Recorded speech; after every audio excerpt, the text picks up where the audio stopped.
다시 한번 만나 뵙게 돼서 반갑습니다. 저번 강의 때 되게 유익한 정보와 좋은 운동 방법에 대해서 소개시켜줘서 감사하다는 말을 듣고 제가 너무 기분이 좋았는데요. 이렇게 감동을 드리기 위해서 시작하려고 했던 일이 반대로 감동을 받게 돼서 제가 이 자리에 한 번 더 나타나서 강의를 진행하게 되었습니다. 이번 강의는 심장이 아닌 심장과 뇌, 복합적인 질환에 대해서 좀 더 자세하게 설명을 드리고 이렇게 건강한 혈관을 유지하기 위해서는 어떻게 예방하고 운동을 하면 좋은지까지 소개하면서 오늘 강의를 한번 마쳐볼까 합니다. 자, 그럼 어르신 여러분들 준비되셨나요? 지금부터 강의 시작하도록 하겠습니다.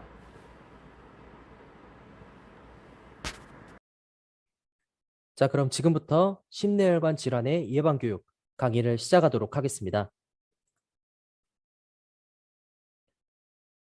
자, 목차는 네 가지로 구성되며 혈관이 어떤 작용을 하며 그에 따른 뇌와 심장혈관의 질환은 무엇이 있는지, 마지막은 건강한 혈관을 관리하기 위해 시행해주면 좋은 운동 방법까지 소개하며 오늘 강의를 마쳐볼까 합니다. 자, 그럼 첫 번째 파트, 혈액과 혈관에 대해 알아보도록 하겠습니다. 우선 우리 몸 안에 존재하는 혈액은 간단히 말해 몸 안에 영양분과 산소를 공급해주며 우리 몸을 지속적으로 움직이게 해주는 연료라고 생각하시면 됩니다.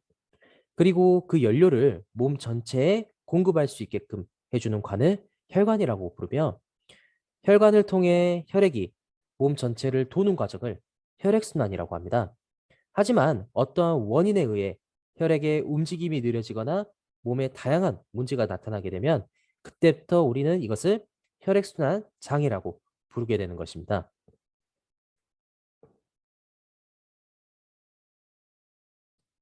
그럼 혈액순환의 장애를 일으키는 대표적인 요인에 대해 알아보겠습니다.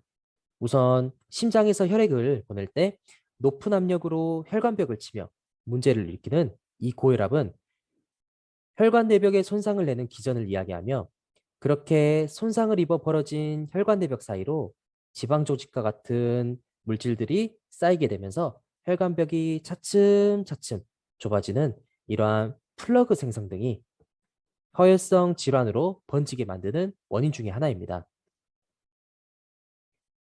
또한 혈중의 당 성분인 포도당이 기준치보다 많아져서 혈액에 떠다니며 묽은 형태가 아닌 끈적한 점성 형태로 이동하며 다양한 2차 합병증으로 문제를 일으킬 수 있어 반드시 정상 수치를 유지하기 위해 전문의와 상담하고 적절한 치료를 받아야만 합니다.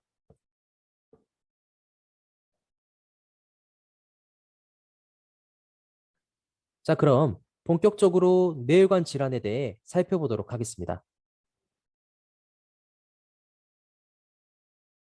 첫 번째, 뇌가 하는 일이 무엇인지, 뇌졸중, 경색, 출혈이 어떤 뜻인지, FAST, 패스트란 단어가 어떤 뜻인지에 대해 세부적으로 다뤄보도록 하겠습니다.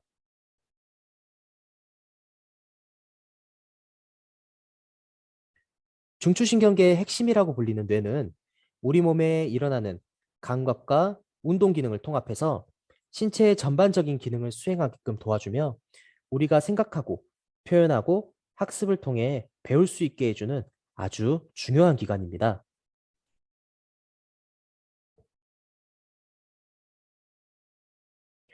그럼 뇌질환의 용어에 대해서 살펴보도록 하겠습니다.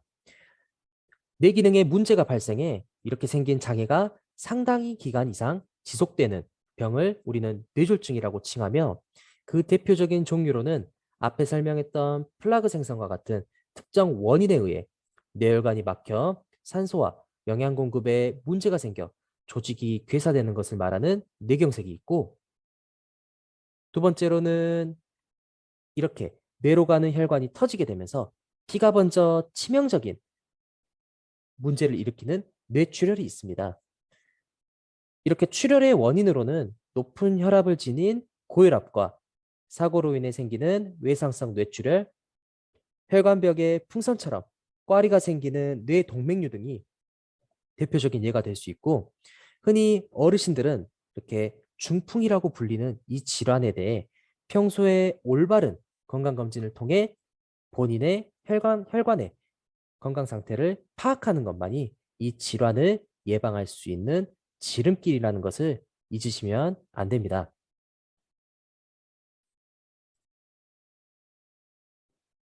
자, 그럼 이 패스트라고 하는 이 단어에 대해서 한번 설명하도록 하겠습니다.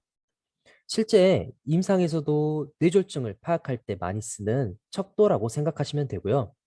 어르신들이 이 질환을 빠르게 파악할 수 있게 도움을 드리고자 준비해 보았습니다.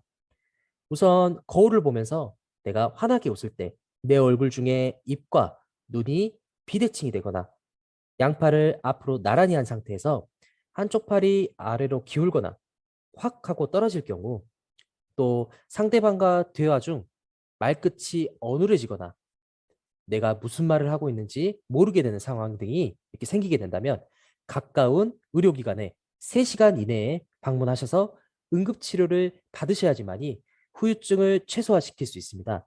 어르신들 반드시 기억하셔야 됩니다. 뇌졸중의 골든타임은 3시간입니다.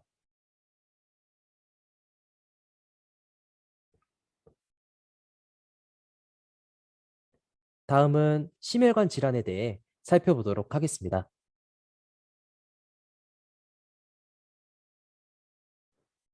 심장은 온몸의 혈액을 이동할 수 있게 도와주는 펌프 기능을 하는, 즉 자동차로 비유하자면 혈액이 연료라면 심장은 가장 중요한 엔진이라고 생각하시면 될 것 같습니다. 자, 그렇다면 이 중요한 엔진인 심장이 고장나게 되는 대표적인 질환에 대해 한번 알아보도록 하겠습니다.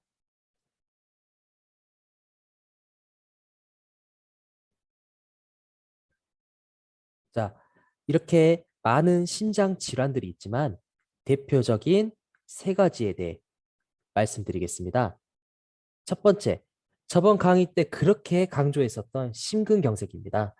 관상동맥이라는 혈관이 막혀 주변 조직이 괴사되는 것을 이야기합니다. 두 번째는 평온하게 뛰던 심장이 불편함을 감지할 정도로 평소와 다른 불규칙함으로 쿵쿵 뛰듯이 문제를 일으키는 부정맥이 있고, 마지막으로는 명치 부분이 꽉 조이듯이 호흡곤란과 극심한 통증이 지속되는 협심증 등이 있습니다. 이러한 증상이 반복적이고 지속된다면 가까운 의료기관에 반드시 방문하여 치료를 받아야만 합니다. 제가 강조하는 심장질환의 골든타임 기억하시죠?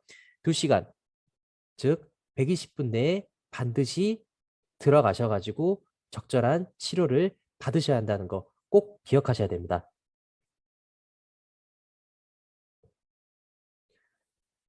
자, 그렇다면 심장질환과 뇌질환의 전조 증상에 대해서 한번 차이를 두고 설명을 하도록 하겠습니다. 대표적으로 심장질환에 일어나는 조기 증상으로는 갑작스러운 극심한 가슴 통증과 이렇게 식은땀, 구토, 현기증과 같은 이상 증상, 또 내가 조금 걷지도 않았는데 유달리 호흡이 엄청 가빠지는 호흡곤란 증상 등이 있고요.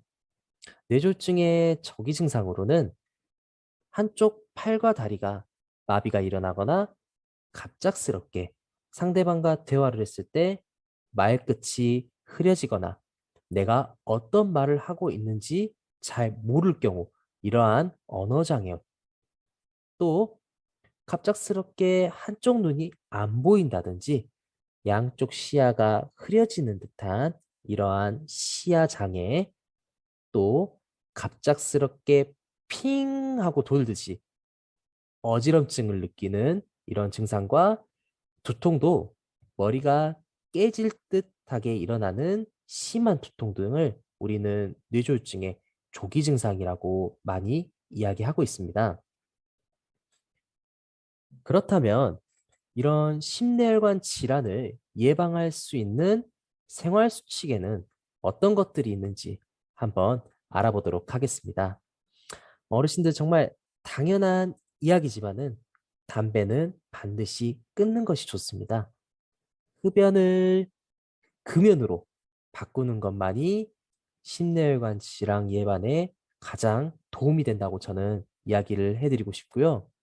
두 번째는 술을 안 드실 수 있을까 모르겠지만 이 술을 최대한 한두 잔 이하로 줄이는 것이 가장 중요합니다.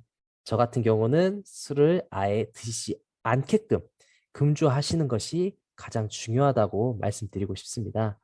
음식 같은 경우는 최대한 싱겁게 골고루 드시면서 채소와 등푸른 생선 등을 충분히 섭취해 주는 것이 가장 중요하고 네 번째 같은 경우는 제가 저번에도 항상 강조했던 것처럼 운동을 일주일에 하루 이틀 극심하게 몰아서 하시는 것보다는 하루에 꾸준히 30분 이상 유산소 운동과 근력 운동을 병행해줘서 하시는 것이 가장 중요한 운동 방법 중에 하나라고 설명드렸습니다.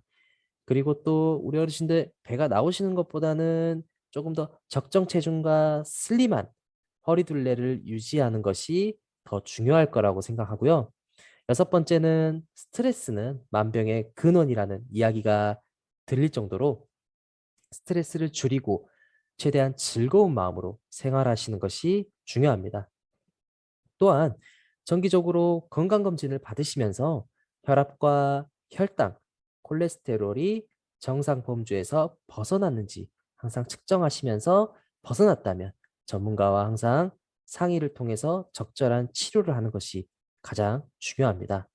마지막 아홉 번째 가장 중요한 골든타임이네요. 뇌졸중과 이런 심장 질환이 있었을 때 이것을 숙지하고 바로 응급 의료기관에 방문하셔서 적절한 치료를 받으시는 것이 중요합니다. 다시 한번 강조드리지만은 심장 질환과 뇌질환의 골든타임은 아무튼 5분, 10분, 30분이 됐든 빨리 병원에 가셔서 치료를 받는 것이 중요하지만 골든타임의 가장 중요한 시간은 뇌졸중은 3시간, 심장질환은 2시간으로 생각하시면 될 것 같습니다. 그럼 다음은 심장질환과 뇌질환이 발생했을 때 대처 요령에 대해서 좀 알려드리도록 하겠습니다. 둘 다 거의 비슷한 겁니다. 일단 이 증상이 생겼을 때는 지체 없이 119에 도움을 요청하시는 것이 가장 중요합니다. 그리고 가장 가깝고 큰 병원의 응급의료기관으로 가시는 것이 중요합니다. 광주광역시에는 대표 지역 응급의료기관으로는 전남대학교 병원, 조선대학교 병원, 광주 기독병원이 일단 있다는 것은 기억하시고 질환이 일어났을 때 참고하셔서 가시는 것이 중요할 것 같습니다. 그리고 많이들 하시는 위험한 행위가 하나가 있습니다.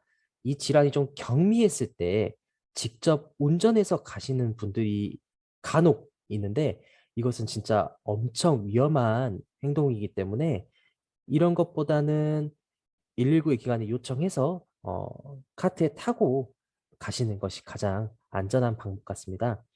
그리고 다음은 내가 뇌질환, 심장질환자가 아닌 상대방이 뇌질환과 심장질환에 있어서 상황을 보게 된다면 환자가 누워있는 상태에서 토를 하는 경우를 많이 보실 수 있습니다. 이럴 때는 가만히 두시지 마시고요. 옆으로 살짝 돌려서 토사물이 그대로 자연스럽게 흐를 수 있게끔 만들어주는 환경을 조성해 주는 게 가장 중요합니다. 정상 상태에서 누워있게 되면 토사물이 중력에 의해서 자꾸 역류해서 기도와 이런 측을 막기 때문에 반드시 중력과 반대되는 옆으로 눕혀줘서 토사물이 자연스럽게 흐를 수 있는 상황을 만들어 주시는 것이 중요하다고 할 수 있습니다. 또한 절대 해선 안 되는 몇 가지 수칙에 대해서 잠깐 알려드리도록 하겠습니다. 흔히 우리 어르신들 정말 이런 분들이 너무 많으셔가지고 제가 조금 더 강조해서 이 부분은 말씀드리도록 하겠습니다.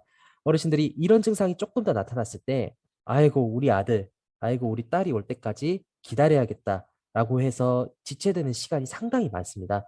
먼 곳에서 딸들, 아이들이 급하게 오고 있긴 하지만 보통 이런 시간을 30분에서 1시간 정도 넘긴 상황에 있어서 딸 아들들이 집에 도착했을 땐 이미 쓰러지신 분들이 많기 때문에 반드시 내 가족을 올 때까지 기다리는 것이 아닌 119 기관에 신고를 해서 나는 나대로 빠르게 골든타임을 지켜서 치료를 받는 것이 가장 중요하다고 저는 생각합니다. 두 번째는 증상이 곧 지나갈 거라고. 팔이 좀 저리거나 이래서 그러는데, 아유, 뭐 내가 좀 피로해서 그런가 보지 하고 그냥 지나치게 되는 경우가 많습니다. 반드시 이런 증상이 있었을 때는 지나치지 마시고 바로 응급의료기관으로 가시면 가장 중요하다고 저는 생각이 들고요. 세 번째는 야간이나 주말이라고 응급의료기관을 가는 거는 돈이 비싸니까 외래 진료를 할 때까지 기다려서 가야지 라는 생각도 절대 하지 마십시오. 내가 정확한 증상이 있다고 생각이 들면 주말이고 야간이고 외래를 기다릴 필요 없이 응급의료기관에 가셔가지고 적절한 조치를 취하는 것이 가장 중요합니다. 네 번째는 제가 저번에도 항상 강조했지만은 어, 손과 발을 주무르거나 바늘로 손을 발을 이렇게 따는 행위는 절대 하지 말으셔야 됩니다. 어떠한 문제가 생길지 모르기 때문에 그런 건 절대 하지 마시고요. 다섯 번째 같은 이렇게 의식이 혼미한 환자에게 물이나 약을 먹이는 것은 절대적으로 금기하고 있습니다. 그러면은 우리 또 어르신들 몇 분 또 질문을 하실 수도 있습니다. 선생님, 저번 강의 때 심근경색 환자에게는 니트로글리세린이라는 혈관 확장제를 먹인다고 하는데 왜 이분들에게는 그러면 안 되는 건가요? 라고 말을 했을 때는 엄연히 좀 다릅니다. 의식이 혼미하다는 건 의식 자체가 거의 없는 상황이기 때문에 이런 분들에게는 물과 약을 먹이는 것은 정말 위험한 행위이기 때문에 의식이 있는 상태에서 만약 심장질환의 환자라면 니트로글리세린을 보조해서 이렇게 혀 밑에 두게끔 해서 먹여주는 것은 중요할 수 있지만 의식이 없는 환자한테는 정말 위험하기 때문에 분간을 잘 해서 조치를 해주시면 될 것 같습니다. 마지막으로는 이제 어르신들 항상 이제 남들이 이렇게 쓰러져 있거나 했을 때 정신 차리게 하려고 물을 끼얹거나 뭐 뺨을 세게 친다든지 손발을 꽉 꼬집으면서 빨리 정신 차리라고 이렇게 깨우시는 분들이 있는데 그게 또 2차적으로 어떤 문제를 일으킬 수 있을지 모르기 때문에 피해 주시거나 그냥 119가 올 때까지 기다려 주시는 것이 가장 저는 중요하다고 생각합니다.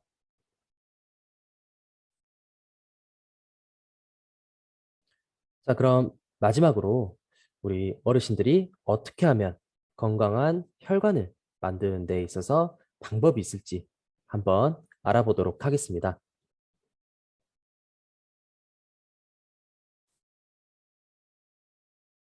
우선 우리가 운동을 시작해야 되는 이유에 대해서 한번 짚고 넘어가 보도록 하겠습니다.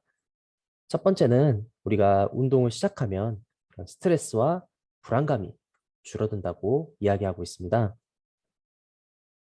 두 번째는 어르신들의 떨어진 신진대사 능력을 높이는 데 도움을 줄 수가 있습니다. 세 번째는 당연한 이야기지만 심내혈관 질환을 예방할 수 있습니다. 네 번째로는 뼈와 관절을 강화시켜 퇴행성 질환이 오는 것을 조금 더 예방할 수 있습니다. 마지막으로는 노화를 조기적으로 좀 예방하면서 노화가 엄청 급속도로 번지는 것을 예방할 수가 있습니다. 그럼 어르신들 이렇게 한번 운동을 진행해 보시는 건 어떨까 싶어서 한번 설명 한번 드려보려고 합니다. 첫 번째는 우리가 운동을 시작 전에 스트레칭이라는 걸 통해서 이렇게 5분, 10분 정도 시행해 주면서 관절을 좀 더 유연하게 해주고 관절의 가동 범위를 증진시키면서 부상을 예방하는 것에 조금 더 초점을 맞춰주시는 것이 중요합니다. 그 다음에 이러한 가동 범위가 증진이 되면 그때 우리가 이제 근력 운동을 시행해 주면 좋은데 이 또한 어르신들은 무거운 무게를 이용하시는 것이 아닌 세라밴드와 물을 채운 측량 등으로 이용해서 정해진 시간과 횟수에 집착하지 마시고 내가 가지고 있는 체력 범위 내에서 시행해 주시는 것이 가장 중요합니다. 한 번에 내가 정해진 목표량을 다 소화하기는 아마 힘들 수도 있을 거라고 생각이 드는데, 그래서 그런 분들에게는 하루에 몇 번씩 나눠서 내가 정해진 목표량을 조금 더 해야겠다라고 생각해 주시는 것이 가장 중요하고, 운동 강도는 엄청 힘든 것보다는 내가 운동을 했을 때 이 정도면 약간 힘든 정도라고 생각이 드는데 라는 느낌이 가장 적당하다고 생각합니다. 세 번째로는 유산소 운동입니다. 저번에도 설명했다시피 어르신들이 일주일에 한두 번 정도 유산소를 하시고 많이 끝내시는 분들이 많은데, 어르신들에게 가장 적합한 유산소 운동은 하루에 한 번 시작하면 최소 10분 이상 유지를 해주시고 매일 꾸준히 중강도, 내가 할 수 있는 정도의 최대치의 한 50% 정도로 30분 정도 매일매일 시행해 주시는 것이 가장 바람직합니다.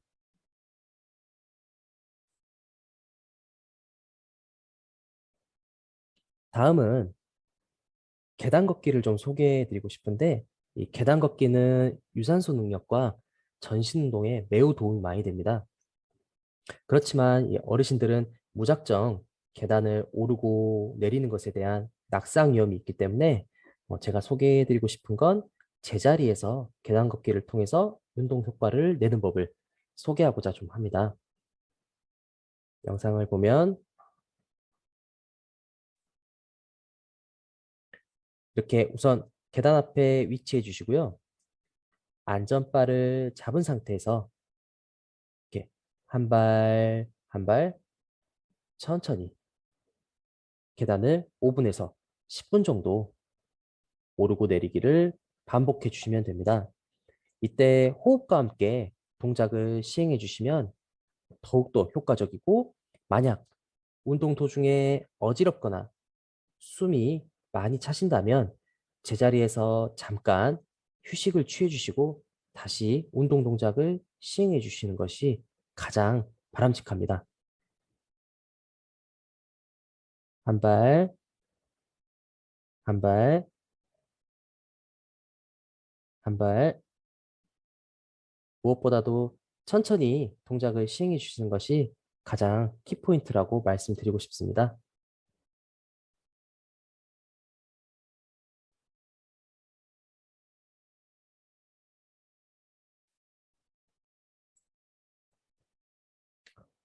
자, 다음은 전신 운동과 어르신들에게 필요한 균형 운동까지 함께 할 수 있는 동작을 좀 알려드리겠습니다. 우선 의자와 테이블 쪽에 이렇게 앉아주시고 반대팔을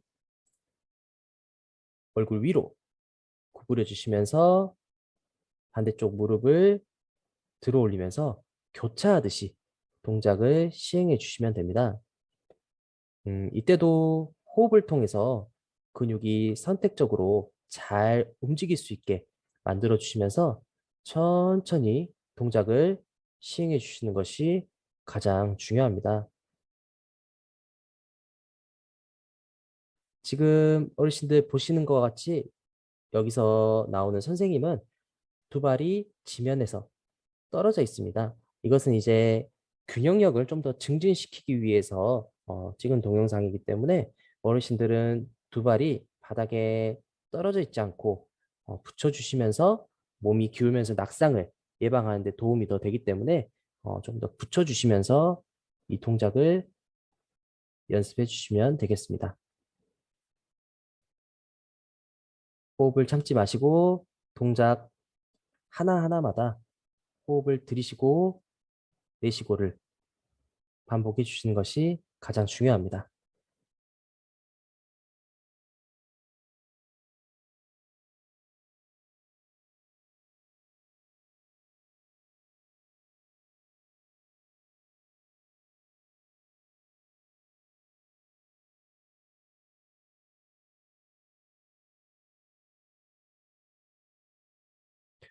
다음은 밴드와 수건을 이용해서 상체 운동을 진행하는 동작을 좀 설명드리겠습니다.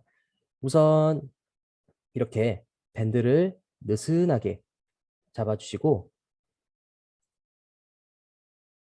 머리 위로 들어 올려준 뒤에 호흡과 함께 좌우로 가슴과 옆구리를 늘려주면서 유지해 주시면 됩니다.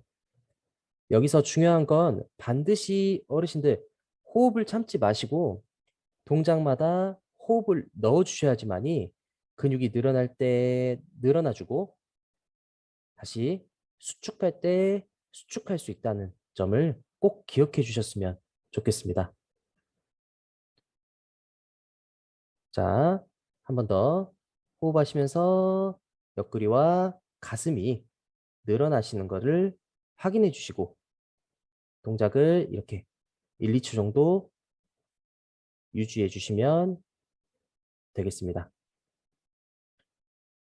조금만 더 다시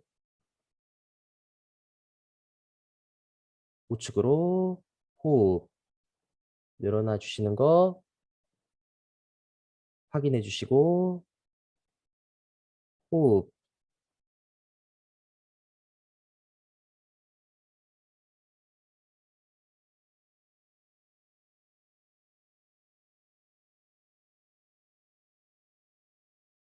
자, 다음 동작도 밴드를 이용해서 상체 운동 동작을 한 가지만 더 소개하고 넘어가도록 하겠습니다. 우선 영상에서 보시는 것 같이 양발을 어깨 넓이로 벌려주시고 발 아래에 세라밴드를 밟아준 다음에 양손을 이렇게 밴드를 잡아주신 상태에서 양팔을 45도 정도 벌려준 상태에서 어깨 높이까지 밴드를 잡아당겨 동작을 진행해 주시면 됩니다. 자,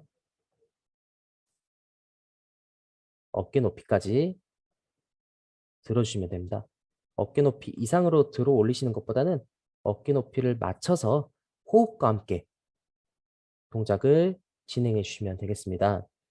이때도 동작마다 호흡을 하시면서 근육이 수축과 이완하시는 것을 느끼시는 것이 가장 중요하고 만약 우리 어르신들 집에 이 세라밴드가 없으시다면 가정에 하나씩 좀 구비해 두고 계시는 생수병에 물을 채워서 아령의 용도로 동작을 똑같이 시행해 주시면 되겠습니다. 자, 어깨 높이 이상 들어지지 않게끔 유지해 주셨다가 천천히 호흡과 함께 다시 들어 올렸다가 내리고 마지막 한 번만 더. 자, 호흡하시면서 어깨 높이까지만 들어 올렸다가 버텨준 상태에서 천천히 천천히 내려주시면 되겠습니다.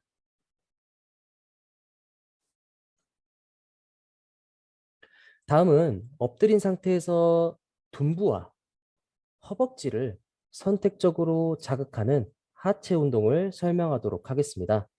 우선 이 허리 근육의 개입을 좀 최소화시키기 위해서 배와 골반 사이에 밑에 베개를 깔아주시고 무릎을 이렇게 90도로 구부려 주시고 발끝이 하늘을 향하게끔 만들어 주신 상태에서 지금 동작과 같이 너무 높지 않게끔만 들어주셔도 충분히 둔부와 허벅지 쪽에 자극이 들어오시는 것을 느끼실 수 있을 겁니다. 이 동작도 한 발당 8회에서 10회 정도 시행하시고 반대편도 똑같은 동작을 취해 주시고 머리 위로 들어주시면 되겠습니다. 우리 간혹 어르신들 이 동작을 조금 더 욕심을 내시다가 이 기준 이상보다 더 높게 들어 올리시는 경우가 간혹 있으실 겁니다. 그러다 보면은 이렇게 둔부와 허벅지 쪽에 자극이 아니라 허리 쪽으로 자극이 넘어가서 요통이 좀 심해지시는 현상을 많이 경험하기 때문에 반드시 자극이 가지 않는 상황에서 동작을 취해 주시는 것이 가장 좋습니다.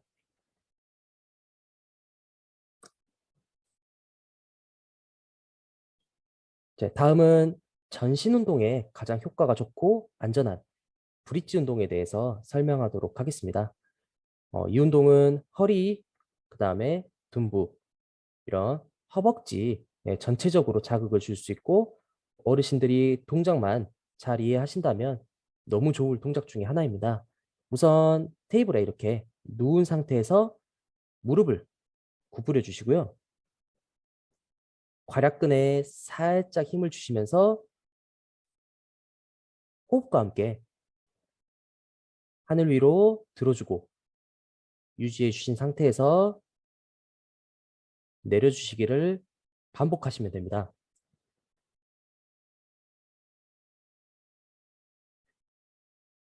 이때 운동 효과를 조금 더 높이시려면 밴드를 골반 앞에 감아서 밴드의 저항력으로 근육의 자극을 좀 더 크게 느끼게 하실 수 있는 거 조금만 참고해 주시면 좋을 것 같습니다. 이렇게 내리셨다가 다시 호흡하시면서 천천히 엉덩이에 힘 주고 살짝만 들어 올리셔도 충분히 허리, 둔부, 허벅지에 자극이 가시는 걸 느끼실 수 있으실 겁니다. 동작 한 번만 더. 내릴 땐 허리 붙여주시고 다시 호흡하시면서 엉덩이 힘주고 천천히 들어 올리시면서 유지. 그대로 호흡과 함께 동작 마무리해 주시면 되겠습니다. 다음은 허벅지 근육 뒤쪽인 햄스트링이라는 근육을 선택적으로 강화하는 법을 끝으로 강의를 마무리하도록 하겠습니다. 자, 우선 의자를 앞에 두고 이렇게 손으로 잡은 상태에서 한 발을 살짝 뒤로 빼시면서 무릎을 이렇게 90도로 구부려 주면서 1, 2초 정도 유지해 주시면 됩니다. 이 동작을 한 발에 8회에서 10회 정도 반복하시고 반대쪽 발도 똑같이 동작을 시행해 주시면 되겠습니다.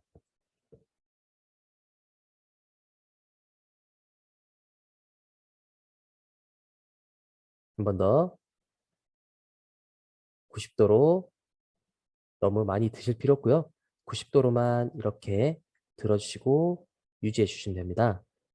간혹 이제 어르신들께서 이 운동이 자극이 오겠냐라고 많이들 말씀하시지만 이게 만약 세트 수가 조금씩 늘어나다 보면 분명히 자극이 오시는 부분이 있기 때문에 너무 무리하게 자극을 느낄 정도로 하시는 것보다는 어, 지금 조금 더 힘든 정도네라고 느껴지실 때 운동을 종료하시고 마무리하시면 되겠습니다. 엉덩이가 너무 빠지지 않고 무릎만 충분히 구부려질 정도면 운동 효과를 느끼실 수 있고 이대로 정리하고 마무리하도록 하겠습니다.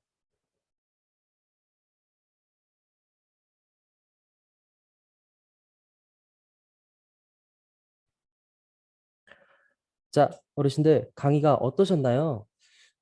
많이 어려우셨을 것 같다는 생각이 들지만서도 그래도 꼭 필요한 부분이라고 생각이 들었습니다. 제가 이번 강의를 또 준비하면서 느낀 생각이 한 가지가 있는데 어쩌면 어르신들의 건강하고 행복한 노후 생활에 이렇게 함께 할 수 있어서 너무 기쁘고 저 또한 많이 배우게 된 시간이었던 것 같습니다. 저는 다음 기회에 또 뵐 수 있기를 간절히 희망하면서 강의를 마무리하도록 하겠습니다. 지금까지 저는 어르신들의 아름다운 동행에 함께하는 물리치료사 송지훈이었습니다.